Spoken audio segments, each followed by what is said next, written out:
तर भावी पोलीस मित्रांनो, हे प्रश्न आलेला आहे सिंधुदुर्ग शिपाई पदाकरिता. प्रश्न असा आहे, 750 लिटरची एक टाकी आहे, ज्यात 750 लिटर पाणी मावते. तर त्या टाकीचा 415 भाग पाण्याने भरलेला आहे. तर अजून किती पाणी त्या टाक्यात मावेल हे आपल्याला काढायचं आहे. तर अतिशय सोपी पद्धत आहे काढण्यासाठी.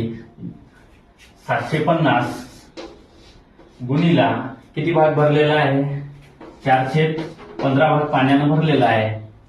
तर हे काढल्यानंतर आपल्याला भेटून जाईल की पाणी किती आहे टाकीत त्या.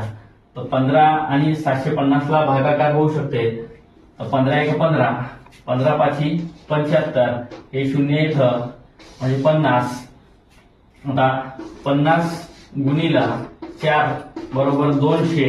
तर 200 लिटर पाणी त्या टाकीत सध्या आहे. तर अजून किती पाणी मावेल हे आपल्याला काढायचं आहे. तर एकूण त्याच्यात पाणी मावते 750.